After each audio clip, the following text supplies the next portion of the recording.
I think banking in general can be, at least opening a small business can be really intimidating. Yeah. It has never felt that way working with Bremer. Our business wouldn't exist without an SBA loan. Bremer swooped in, held us under their wing, and walked us through it. And we ended up getting everything we needed. Bremer sees us. I mean, like, really sees us. They're our cheerleaders behind closed doors, and who knew it was going to be our bankers? I know, right?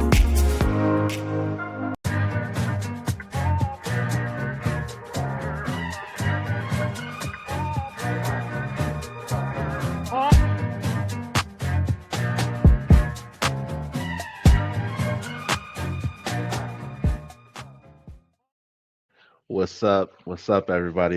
This is Andre Creighton. We are here with the Financially Fit podcast. How y'all doing today? I am so happy to be here with you all. It's been a very, very fun 2025. I'm excited to see where we go in our journey to becoming financially fit. And it's truly been a joy to be on this journey with you all. Today, we bring in that fire today. So today we are talking about, I always say I don't like to talk a ton about politics on this podcast because I want to focus on the things that we can do as individuals to become better and more financially fit. So I try not to talk too much about politics. However, given the current landscape of our politics, I think it's important to talk about some of these policy issues because they do directly affect us and they will affect us in the future.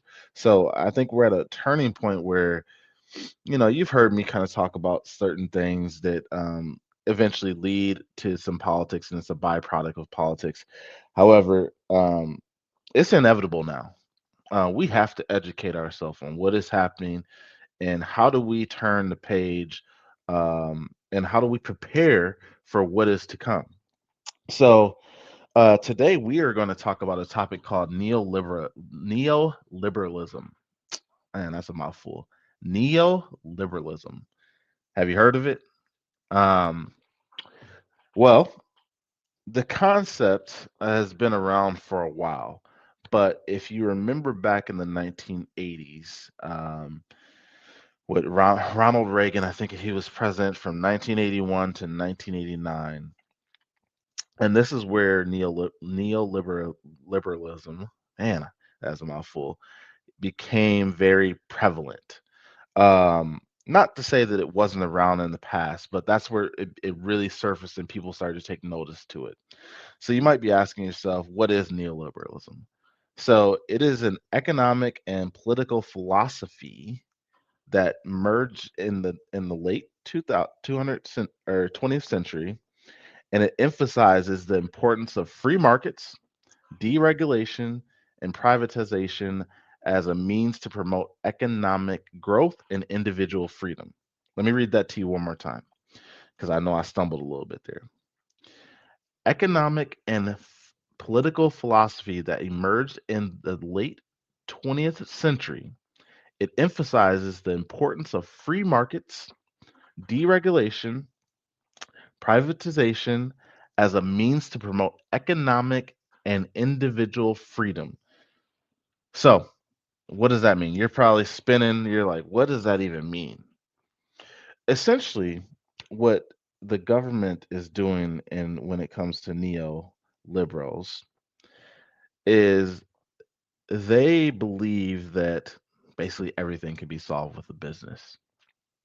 They believe that uh, the government should have less involvement in social things. So you could think about, healthcare. Healthcare is a prime example of a market um, that's gone through privatization, right? Think about France. Think about Switzerland. Like they have universal health. Here in the United States, we do not. And that's why everything is so much more costly because it's driven by the private markets. Insurance is high. Pharmaceuticals are high, so where you get your drugs for whatever illness that you may have, right?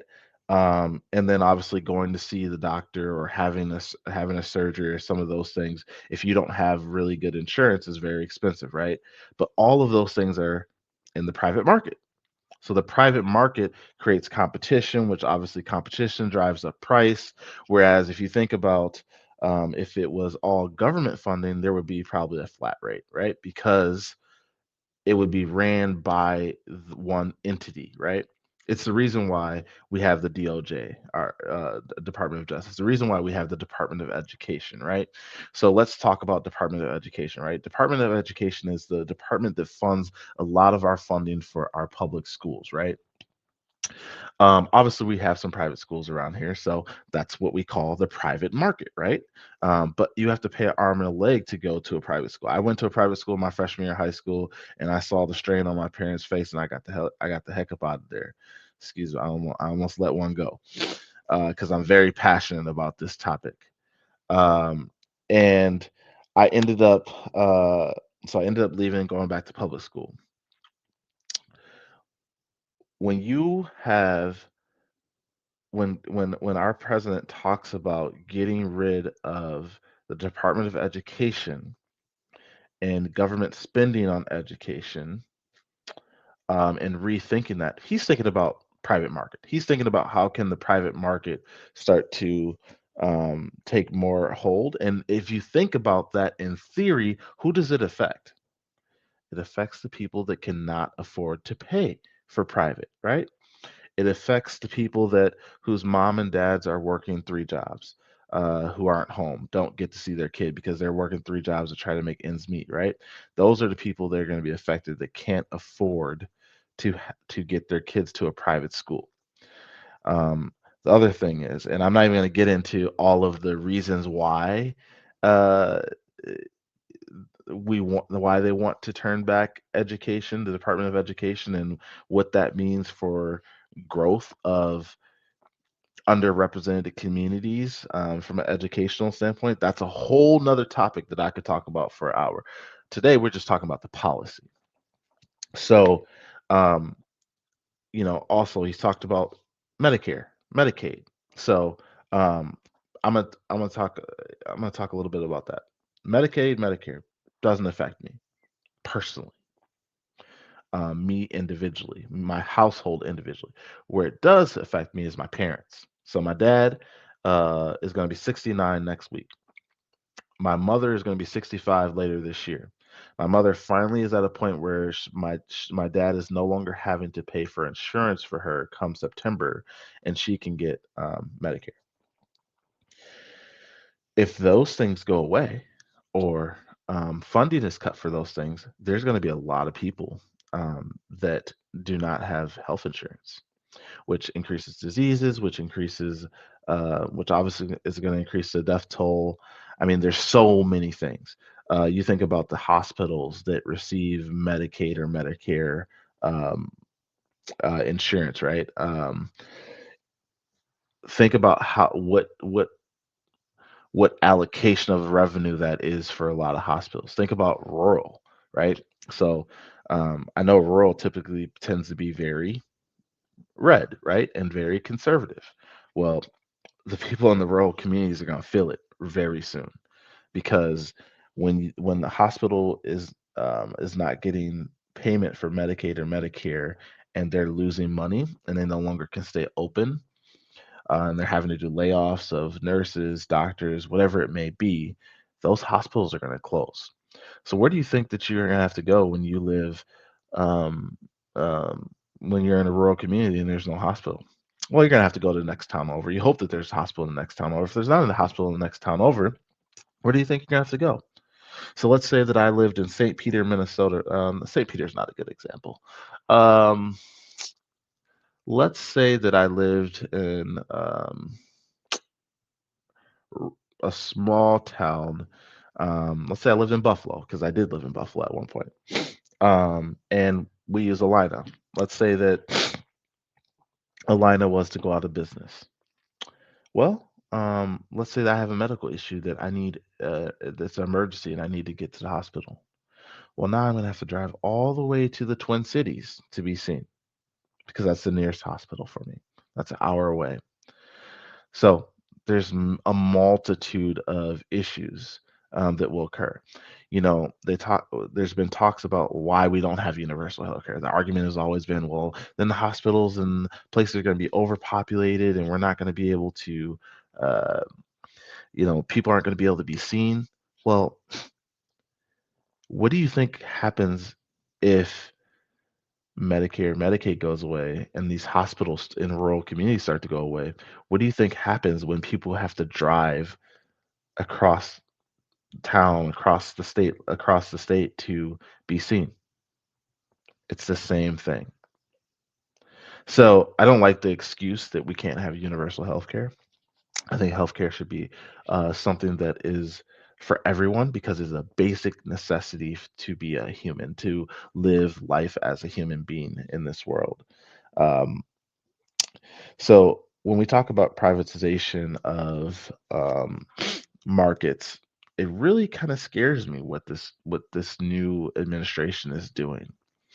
But it doesn't scare me for me because humbly I make good money. Humbly my wife makes good money. Humbly we live in a very nice community. I believe we're going to be okay. But it's not just about me. It's about I have family members that don't live a lifestyle that I live. I have friends that don't live a lifestyle that I live. I have um, parents that don't live a lifestyle that I live. Those are the people that I'm worried about. Those are the people that um, I feel are going to be are going to be impacted the most by this. It's not to say that I'm not going to be impacted at all. I definitely will, but I believe that I have the things and systems set in place to be able to ride the wave and get through this. So you know, the other thing I think about too, we have to open our eyes. Like we can no longer avoid what is happening here in our political landscape because these policies affect us. When we talk about deregulation um, of government on business to foster competition and innovation, I think those things are great, but not in the way that we're doing it. The fact that we have cut costs and government laid off a lot of people, and we've replaced that with quite frankly one person's businesses, whether it's Tesla now uh, being the official company of government cars, or whether it is um, the deal with Elon Starlink and now the FAA, right? Um, you know, there's a clear conflict of interest of what is happening here. And it's clear conflict of interest of money being passed to small groups of people. And that is what's going to affect us over time. The fact that all of this money is being and wealth is being transitioned to a small group of people without thought about the masses. Um, I encourage you all to read about what it means to be a neoliberal.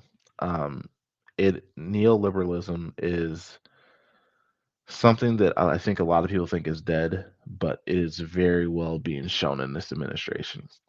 They want to privatize the markets. They want to make as much money for their cronies, and with that comes control, right? Corporations have control, the government has less control over people. They're going to get the tax breaks that they want.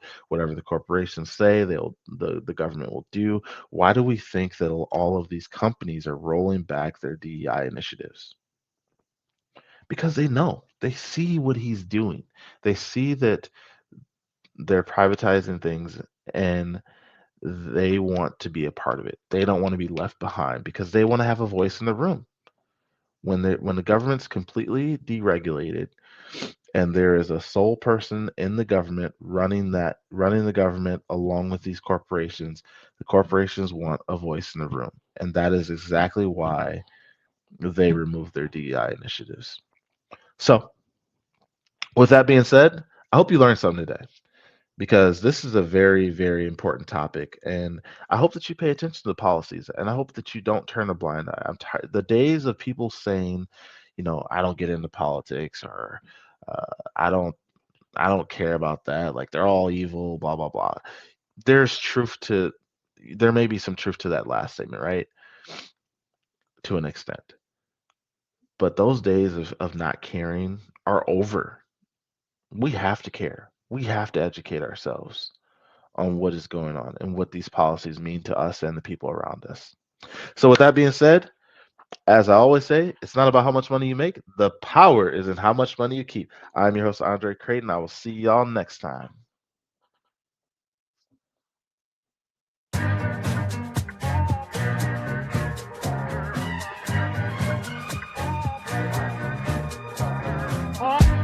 You know Shaletta makes you laugh, but did you know Shaletta Brundage can also make you think and boost your business? Media personality, activist, and comedian Shaletta Brundage founded Shaletta Makes Me Laugh to celebrate and share the best of Black culture. It's a podcasting platform. You can download 10 weekly podcasts hosted by African-American subject experts at ShalettaMakesMeLaugh.com or wherever you find your favorite podcasts. ShalettaMakesMeLaugh.com is also a production house, creating broadcast-quality commercial content. And Shaletta and her team of storytellers create powerful promotional campaigns to get businesses the brand awareness they're looking for. Some of Minnesota's top businesses trust Shaletta, and you can too. Get out the word about your events and products and get in front of communities of color with ShalettaMakesMeLaugh.com. She's got the power to help your business. What's this North 5 game? It's a $1 Minnesota-only lotto game. Wait, what? Yeah, drawings are daily. Wait, what? It also features Easy Match. So for an extra buck, if your Easy Match numbers match any of your draw numbers, you can win instantly. Wait, what? Plus, you can still win the big jackpot by matching your North 5 number, so you can win now and win later. Wait, what? North 5 with Easy Match. Win now, win later, whenever. What's up, everyone? It's Shaletta. I'm here getting a phone for one of my newly minted teenagers with Xfinity Mobile. They've got great options, affordable plans, and solid coverage that works for our whole family. With Xfinity Mobile, my daughter can stay connected with me wherever she goes. And did you know when you sign up, you can get an extra phone line free for a full year? Switch to Xfinity Mobile today for more savings, more smiles, and more ways to stay connected.